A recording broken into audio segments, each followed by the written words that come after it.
Hi, very good morning. I'm Dr. Janak Patel, MD physician. I'm not an endocrinologist. Today we'll be discussing on one of the short topic we call as aldosterone.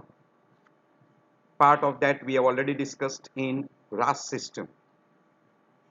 So we are discussing again, but little bit more concentrating on an aldosterone. What is aldosterone? It is a mineralocorticoid. It is a very potent mineralocorticoid. It is accounting for 90% of all mineralocorticoid activity. There are other material also which has got little mineralocorticoid activity like cortisol, we call glucocorticoids. Cortisone, which is synthetic preparation. Fludrocortisone, that is a synthetic preparation. Corticosterone and deoxycorticosterone, that are intermediate products. But aldosterone is very potent mineralocorticoid. It is selectively synthesized by zona glomerulosa and it promotes sodium reabsorption from distal convoluted tubule along with water. But while reabsorbing sodium, that is we call retention of sodium, is with exchange potassium. So potassium is thrown out by kidney. Along with that, H ions are also thrown out. So urine contains extra potassium and H ions. With sodium retention, water is also retained. Hence, aldosterone will give rise to sodium and water retention, and potassium and H ions will be thrown out, leading to hypokalemia and metabolic alkalosis. That will be the prime effect. And sodium content of blood will increase, resulting into hypernatremia. Blood volume is increased. Because blood volume is increased, it will result into increased cardiac output. Because of increased cardiac output, person will have a elevation of blood pressure. So it takes part in sodium balance, water balance, potassium balance, volume, and with water balance, it also takes part in osmolality balance. So these are all the effect of aldosterone. So mineralocorticoid has got effect on mineralocorticoid receptor which are present in epithelial tissue, and that takes part in electrolyte balance. So aldosterone will bind with MR receptor where it will give rise to messenger RNA formation in renal tubules, and there will be exchange of sodium with potassium and H ions. Sodium will be retained, potassium and H ion will be thrown out. This will be the exchange on kidney.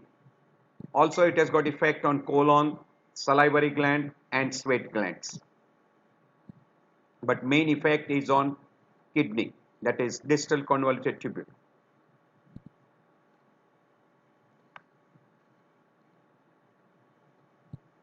Main important hormone which is responsible for this mineralocorticoid activity is aldosterone. Fludrocortisone is a synthetic preparation. Deoxycorticosterone is also a intermediate product and it is a synthetic preparation. Main action is on a distal convoluted tubule and collecting system of kidney.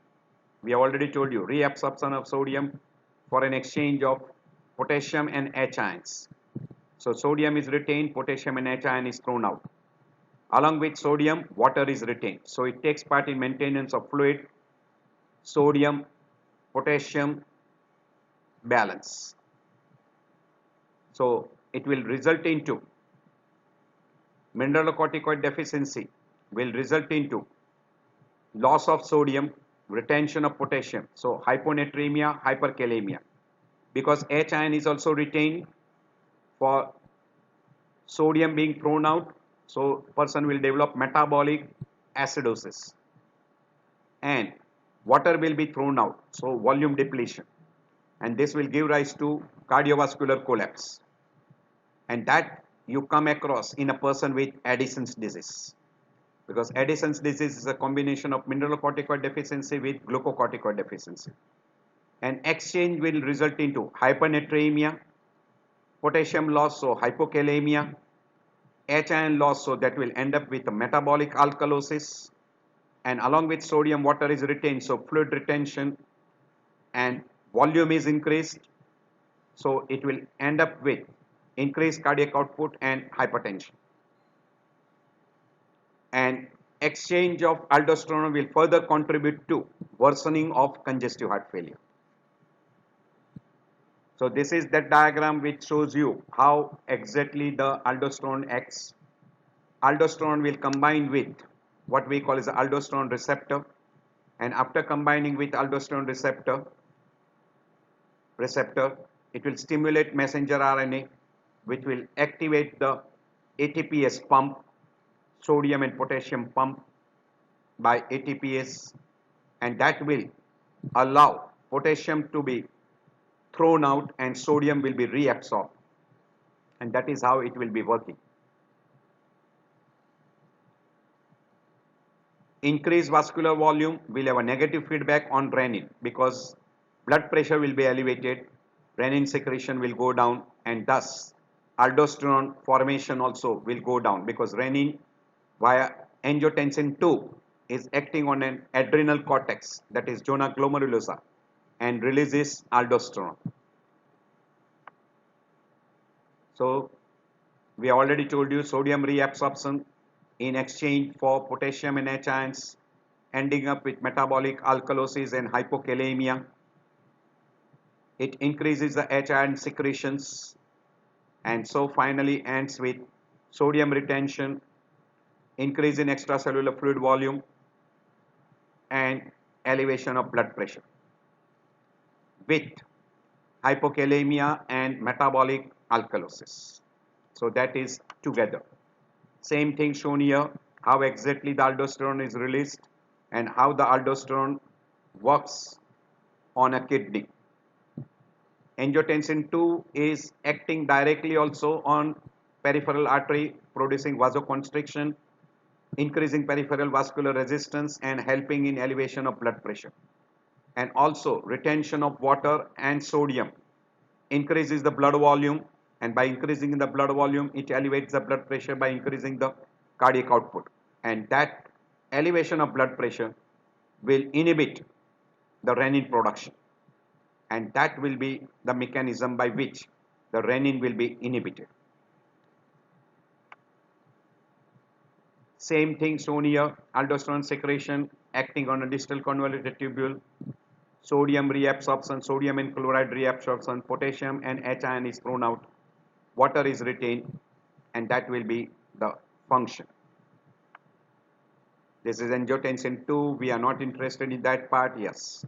We come to aldosterone. Angiotensin 2 stimulates the aldosterone level in blood. Hyponatremia will also stimulate the aldosterone production. Dyslipidemia also sometimes increases the aldosterone activation and aldosterone production is increased. Hyperglycemia is also one of the factors which will stimulate the aldosterone production. Now this aldosterone is acting on a distal convoluted tubule, as well as it activates inflammation by this mediator, interleukin 6, interleukin 1 alpha, etc. Growth factors. Extracellular matrix is stimulated by collagen, platelet activating factor, cell proliferation, fibroblast growth, fibroblast proliferation, etc. And all this together, inflammation, growth factor, extracellular matrix, and cell proliferation will give rise to glomerulosclerosis and tubulointerstitial fibrosis, ending into renal scarring, and person will end with CKD. So this is the deleterious effect of excess level of aldosterone. So indirectly via acting on AT1 receptor, angiotensin 2 also results into some of the major side effects, that is smooth muscle hypertrophy, sodium retention, water retention, activation of sympathetic nervous system, and increasing the heart rate as well as force of contraction, inotropic as well as dromotropic effects. Contractile power of muscle is being elevated.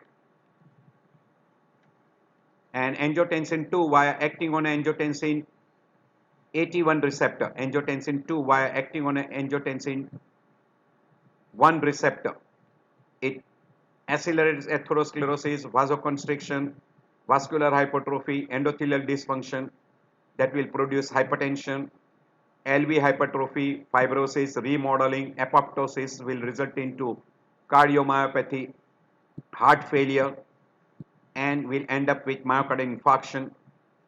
Also accelerated atherosclerosis will end with stroke. There is a decrease in GFR because of vasoconstriction, increased proteinuria. Aldosterone release will produce glomerular sclerosis and will end with CKD. All this stroke, hypertension, heart failure, MI, and renal failure can end up into a death. So it accelerates atherosclerosis, hypertension, heart failure, MI, and CKD.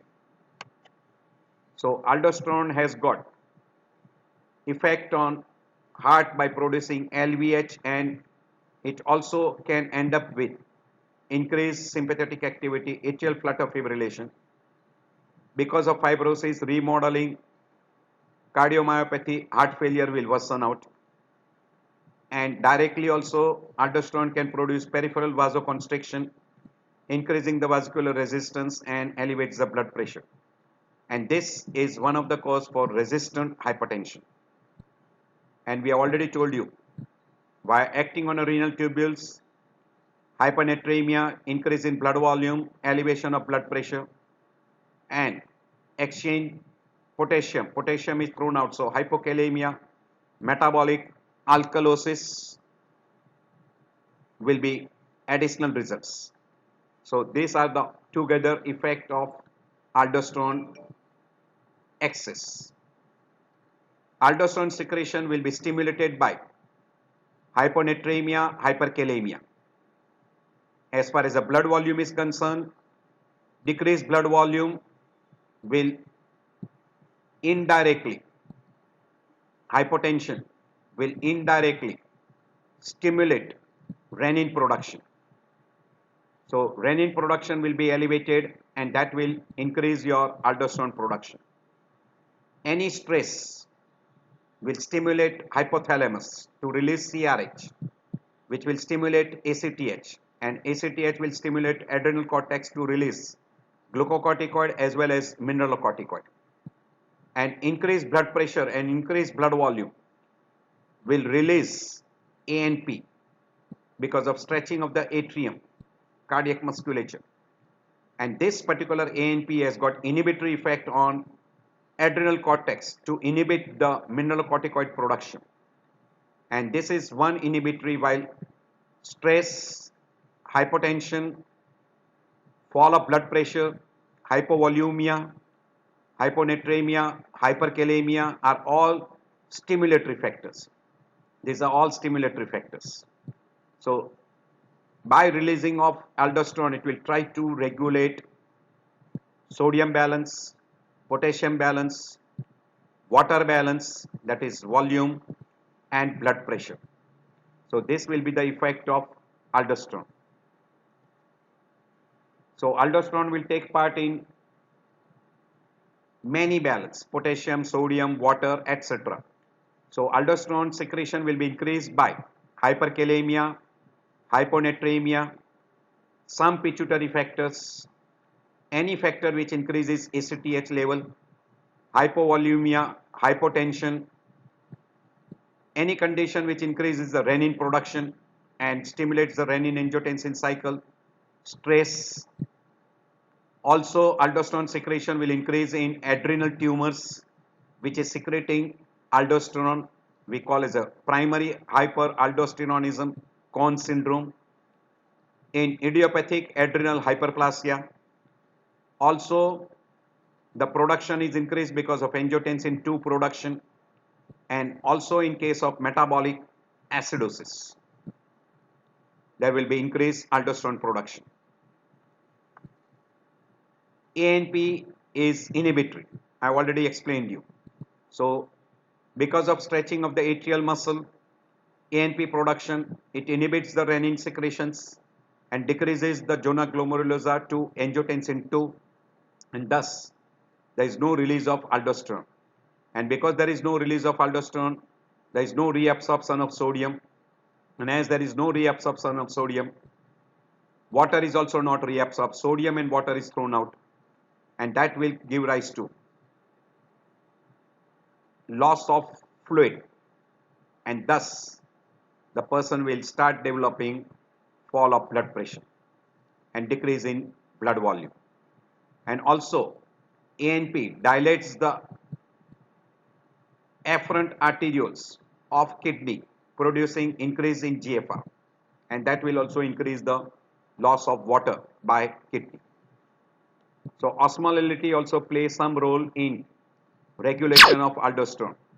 So any condition which there is a fall of blood pressure and increase in osmolality, juxtaglomerular apparatus will be stimulated, renin production will start, angiotensinogen will be converted into angiotensin 2, and that angiotensin 2 will stimulate aldosterone from adrenal gland. I am not going into detail regarding a renin angiotensin cycle. So that angiotensinogen will be converted to angiotensin 1, will be converted by angiotensin converting enzyme into angiotensin 2 in lung, and that will stimulate the adrenal gland to release aldosterone. So that will increase sodium and water, sodium reabsorption and water reabsorption, thus increasing the blood volume and maintaining your blood pressure as well as osmolality. There are two common disorders which are because of aldosterone level. One, increase in aldosterone production by adrenal gland itself, we call primary hyperaldosteronism, and classical example of that is Conn syndrome, which is because of adrenal gland hyperplasia, where there is an excess of production of aldosterone. Usually it is due because of the tumor which is secreting aldosterone, while secondary hyperaldosteronism is because of fault in renin-angiotensin system, which is very frequently because of a decreased blood flow to a kidney, either by renal artery stenosis or because of decreased blood volume. There is an increased renin secretions, and because of increased renin secretion, there is increased production of aldosterone, resulting into secondary hyperaldosteronism. Second common disorders which can be there because of hyposecretions, and that hyposecretion, isolated hyposecretion of aldosterone are rare, but combination of aldosterone, that is mineralocorticoid with glucocorticoid, is very common, and together it is called as adrenal insufficiency, or we call Addison's syndrome. So mineralocorticoid,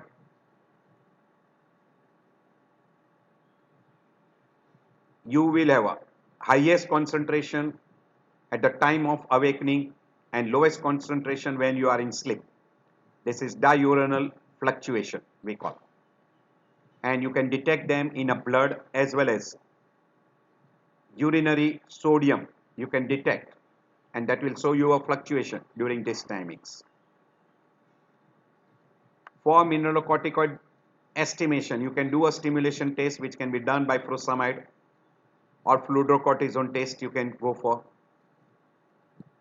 You can go for a plasma renin activity to find out the renin production is there or not.